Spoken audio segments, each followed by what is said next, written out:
وہ عمران خان صاحب کے آج پیدائش کے دن کے اوپر جو جشن ہے جی وہ بھی منا رہے ہیں۔ دوسری خبر جو آپ کے ساتھ شیئر کرنی ہے جی پیپلز پارٹی کے حوالے سے، نبیل گوبول صاحب ہیں جی، پیپلز پارٹی کے بڑے امپورٹنٹ رہنما ہیں جی، انہوں نے یہ سٹیٹمنٹ دے دی ہے اور یہ کہا ہے جی کہ جو پیپلز پارٹی سے بنا کر رکھے گا وہی وزیر اعظم بنے گا۔ جو مریم نواز بیان دے رہی ہیں، کہیں جو وزیر اعظم ہیں ان کے بیانات کی وجہ سے وزیر اعظم کی جو کرسی ہے وہ نہ چلی جائے، تو یہاں پر یہ پیپلز پارٹی نے مریم نواز کے بیانات کے اوپر صاف صاف یہ بتا دیا ہے، پیغام پہنچا دیا ہے کہ مریم نواز جس قسم کی تنقید کر رہی ہیں، بیانات دے رہی ہیں، تو ہمارے ووٹ آپ کو ڈلے ہیں تو آپ وزیر اعظم بنے، ہم پیچھے ہو جائیں گے، اور ہم واقعی پیچھے ہو جائیں گے اگر یہ سلسلہ نہ رکا، آپ نے معافی نہ مانگی تو پھر کیا ہوگا کہ ہم مریم نواز کو تو ظاہر سی بات ہے پنجاب میں تو پیپلز پارٹی کے ووٹ نہیں ہے نا، لیکن وفاق کے اندر تو ہیں، تو ہم شہباز شریف کو کرسی سے جو ہے وہ اتار دیں گے اور وزیر اعظم وہی بنے گا جو پیپلز پارٹی کے ساتھ بنا کر رکھے گا۔ تو یہاں پر دیکھ لیں جی پیپلز پارٹی کی پریورٹیز کیا ہیں کہ وہ طاقتور حلقوں کو یا نون لیگ کو یہ کہہ رہی ہے جی کہ ہمارے ساتھ بنا کر رکھیں تب آپ وزیر اعظم اپنا بنوا سکتے ہیں، نہیں تو آپ وزیر اعظم نہیں بنوا سکتے۔ تو پیپلز پارٹی کی جو پریورٹیز ہیں وہ یہ نہیں ہے کہ آپ عوام میں کوئی ریلیف فراہم کریں، وزیر اعظم کوئی ملک کے لیے کچھ کام کرے، کرپشن نہ کرے، نیب جو ہے اس ادارے کو سیاست سے آزاد کرے، سیاسی انتقام نہ کرے، جو عوامی مینڈیٹ جس کو ملا ہو وہ وزیر اعظم بنے۔ تو یہ تمام چیزیں پیپلز پارٹی نہیں چاہتی ہے، وہ یہ چاہتی ہے جی کہ ہم سے بنا کر رکھیں تو وزیر اعظم بنے۔ آپ بنا کر رکھنے کا مطلب کیا ہے جی کہ آپ یہ جو امداد وغیرہ کر رہے ہیں بینظیر انکم سپورٹس پروگرام کے تحت کریں تاکہ ہم بھی کچھ سیاسی گین کریں، اور پھر ظاہر سی بات جب ہمارے پاس پیسے آئیں گے تو پھر اس میں سے ذرا گھپلے شپلے جو ہیں وہ بھی کیے جا سکتے ہیں۔ تو یہ پیپلز پارٹی کی پریورٹیز ہیں۔ بہرحال جی اچانک سے یہ پیپلز پارٹی اور نون لیگ جو ہے وہ لڑنا شروع ہو گئی ہے، اور کچھ دن مریم نواز اور پیپلز پارٹی کے درمیان ندیم افضل چند یا قمر زمان کائرہ وغیرہ یا دیگر کے جو کچھ بیانات وغیرہ جو ہے وہ سامنے آ رہے تھے،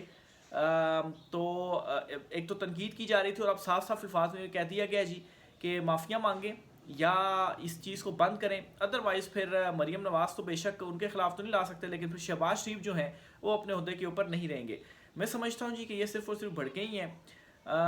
اس کو اس طرح سے بھی آپ لے سکتے ہیں جی کہ اس وقت جو کچھ ڈیولپمنٹس ہو رہی ہیں عالمی سطح پر، جو ڈیولپمنٹس ہو رہی ہیں، اسرائیل والا جو میٹر ہے، یہاں پر انٹرنل جو ڈیولپمنٹس ہو رہی ہیں، بندرگاہیں دینے کے جو معاملے ہیں جی، ان تمام تر خبروں سے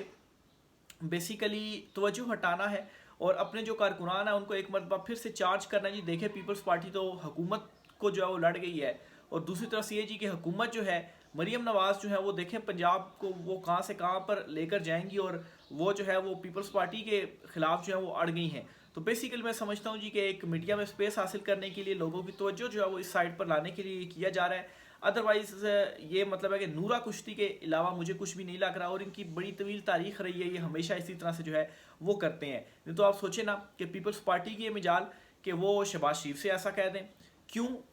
شہباز شریف کی تو کوئی ویلیو اس طرح سے نہیں ہے، ہاں شہباز شریف کو جو لے کر آئے ہیں، جو ان کے پیچھے ہیں، جو فارم 47 جنہوں نے بنوائے اور سارا کچھ کیا، تو اگر وہ 17 سیٹوں کے اوپر شہباز شریف کو لا سکتے ہیں تو پیپلز پارٹی کی کیا اوقات کہ ان کو کہیں جی کہ ہماری مرضی سے جو وزیر اعظم ہے وہ آئے گا اور ہم جو ہے وہ اس کو ہٹا دیں گے۔ تو پیپلز پارٹی خود جو ہے وہ اس وقت کمپرومائز ہوئی پڑی ہوئی ہے، 2-4 کیسز ہی آپ کے اگینسٹ کھل جانے ہیں تو ساری ٹیٹریاں پھیٹیاں جو ہیں پھر آپ کی نکل جانی ہیں اور پھر آپ لائن پہ آ جائیں گے اگر سچ مجھ وہ اس طرح سے کر رہے ہوں۔ لیکن نورا کشتی ہے جی، ایک دوسرے کو اگینسٹ بیانات دے کر ایک جو ہے وہ پولیٹیکل گین کرنے کی کوشش ہے، اور دھیان جو ہے اپنی طرف کرنے کی بظاہر یہ جو کوشش ہے وہ لگ رہی ہے۔ تیسری اور سب سے امپورٹنٹ خبر یہ ہے جی کہ پسنی میں جو بندرگاہ ہے وہ امریکہ کو دینے کا معاملہ کیا ہے، کیونکہ یہ خبر سامنے آئی جی انٹرنیشنل میڈیا کی جانب سے بھی کہ جو پاکستان کے کچھ جو مشیر وغیرہ ہیں جی انہوں نے امریکہ کو یہ آفر کیا جی کہ پسنی میں جو بندرگاہ ہے وہ آپ بنا لیں۔ اب اس پر پھر بحث شروع ہوگی جی کہ کیا یہ بندرگاہ دینی چاہیے، کیونکہ چین اور جو ایران ہے ان کے بارڈرز جو ہے وہ اس سے بڑے قریب ہے، کوئی 70 اور 100 میل کا جو ہے وہ خالی ڈسٹنس ہے، تو واقعی جو بندرگاہیں ہیں وہ دینی چاہیے یا نہیں دینی چاہیے۔ لیکن پھر یہ بھی خیال کیا جا رہا ہے کہ اس وقت آپ کو انٹرنیشنل طاقتوں نے جو ہے وہ شاید اس رجیم کو اتنا پھنسا لیا ہے کہ اگر آپ ان کی بات نہیں مانیں گے تو پھر اس کے بعد انہوں نے صرف آپ کے سروں سے ہاتھ ہی اٹھانا ہے، اور یہی کچھ اداروں نے یہی کہنا ہے جی کہ ریلیز عمران خان، تو مطلب ہے کہ آپ تو پھر یہ ظلم جبر فستائیت یا یہ جو رجیم ہے اس کو قائم ہی نہیں رکھ سکتے ہیں. تو ظاہر سی بات ہے پھر اس کو قائم رکھنے کے لیے تو آپ نے جو باتیں ہیں جی وہ ماننی ہی ہوں گی. تو بہرحال اس خبر کے اوپر جو رد عمل ہے وہ بھی آیا ہے سیکیورٹیز رائے. سیکیورٹیز رائے کی جب کوئی بات کرتا ہے تو پھر ظاہر سی بات ہے اسی طرف اشارہ جاتا ہے کہ وہی ہے. سیکیورٹیز رائے سے اس لیے کہا جاتا ہے جی کہ ان کا نام بھی سامنے نہ آئے اور ایک چیز کی جو تردید ہے وہ بھی ہو جائے. تو اس خبر کے اوپر جو تردید ہے وہ آئی ہے. تردید کیا آئی ہے وہ بھی آپ کے سامنے رکھ دیتا ہوں جی. تردید یہ آئی ہے جی کہ اعلیٰ سیکیورٹیز رائے نے واضح کیا ہے کہ پسنی میں کسی غیر ملکی فوجی اڈے کی بات محض افواہ ہے. پسنی پورٹ کی ڈیولپمنٹ اور ساحلی علاقوں میں معدنی وسائل سے متعلق مختلف ممالک اور عالمی کمپنیوں سے اور سرمایہ کاری کی تجاویز موصول ہو رہی ہیں. تاہم فیصلہ سازی میں قومی مفاد کو مد نظر رکھا جائے گا. یعنی کہ جب بھی فیصلہ سازی کی جائے گی قومی مفاد کو مد نظر رکھا جائے گا. تو میرے خیال سے بات یہی ہو رہی ہے کہ آپ نے ابھی صرف مطلب ہے ان کو قائل کر رہے ہیں کہ یہاں پر ہم بندرگاہ دے دیں. وہ یہ تو نہیں ہو رہی کہ آپ نے ابھی دے دی ہے. تو ابھی قائل کرنے کی بات ہو رہی ہے نا کہ ہم آپ کو یہ بھی دے دیتے ہیں, اپنے تعلقات جو ہے اتنا بہتر کر لیں. بہرحال جی تردید یہ آئی ہے جی کہ کوئی اس طرح کا کام نہیں کیا گیا اور ہم قومی مفاد کو مد نظر رکھیں گے. ذرائع کا کہنا ہے کہ پاکستان اور سعودی عرب کے درمیان معاہدہ دفاعی, معاشی اور اسٹریٹجک شراکت داری پر مبنی ہے. ملکی سیاسی معاملات پر سیکیورٹیز رائے کا کہنا ہے کہ فوج کا نہ کسی سیاسی جماعت سے کوئی رابطہ تھا, نہ ہے اور نہ فوج رابطہ کرنا چاہتی ہے. اچھا ایک تو یہ بھی ہے کہ جب بھی کوئی اس طرح کی خبر سامنے آتی ہے تو یہ چیز ضرور سامنے آتی ہے جی کہ ہم کسی سیاسی جماعت سے رابطے میں نہیں ہیں, ہم سیاست میں مداخلت جو ہے وہ نہیں کر رہے. تو یہ بار بار بتایا جاتا ہے عوام کو, کیونکہ عوام یہ سمجھتی ہے کہ آپ واقعی جو مداخلت ہے وہ کر رہے ہیں, اس لیے بار بار شاید جو ہے وہ کلیئر کرنے کی کوشش کی جاتی ہے. ذرائع کے مطابق مذاکرات سیاسی جماعتوں میں ہوتے ہیں, وہی ہونے چاہیے. 9 مئی کے کیسز کا فیصلہ عدالتوں نے کرنا ہے. ریاست کسی دہشت گرد سے مذاکرات نہیں کرے گی. اچھا 9 مئی کا عدالتوں میں کیا فیصلہ ہونا ہے؟ 9 مئی کے تو فیصلے جو ہے وہ ہو گئے ہیں, ملٹری کورٹس کے اندر کیسز چلے اور جو سزائیں ہیں وہ ہوئی ہیں. سیکیورٹیز رائے کرنا ہے کہ آزاد کشمیر کی صورتحال کے حل کا کریڈٹ سیاسی قیادت کو جاتا ہے جی. فیض حمید جو جنرل ریٹائرڈ فیض حمید ہے جو کہ ابھی ملٹری اس میں ہے,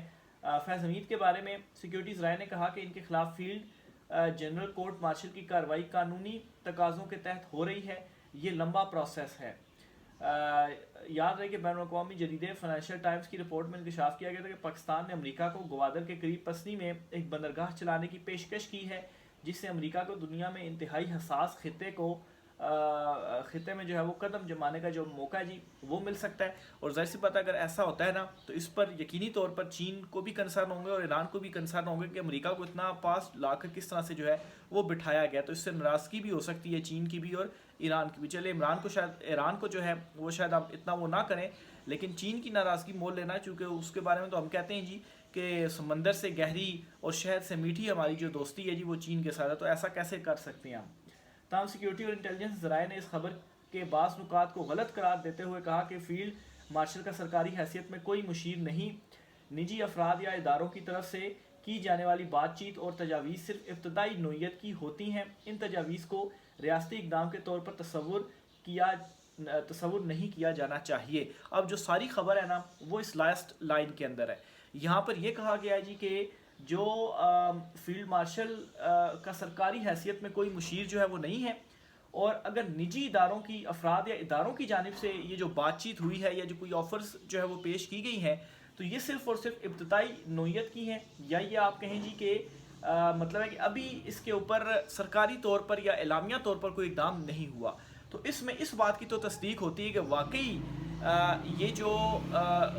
گفتگو ہے نجی اداروں یا افراد کی جانب سے, تو ظاہر سی بات نجی ادارے یا افراد جن کے پاس ایک وہ ہوتا ہے نا کہ ہم یہ چیز کہہ سکتے ہیں تو وہی جا کر کہتے ہیں. یہ تو نہیں ہوتا کہ نجی افراد کوئی بھی پرائیویٹ سول بندہ جو ہے وہ جا کر یہ بات کر دے گا یا کوئی بھی ادارہ. تو اس سے مراد پھر یہی ہوتا ہے کہ مطلب جن کے پاس اتھارٹی ہوتی ہے تو پھر وہ یہ بات کرتے ہیں. تو یہ جو بات ہے جو پیشکش ہے وہ ضرور کی گئی ہے, لیکن اس پر یہ کہا جا سکتا ہے کہ ابھی تک کوئی جو پیش رفت ہے یا ابھی تک چیزیں یا بندرگاہ جو ہے وہ حوالے نہیں کی گئی, یا ابھی بھی کہہ سکتے ہیں کہ دوسری طرف سے اس کے حوالے سے ابھی تک کوئی جو رسپانس ہے وہ نہیں آیا. تو یہ جی کچھ امپورٹنٹ خبریں تھیں.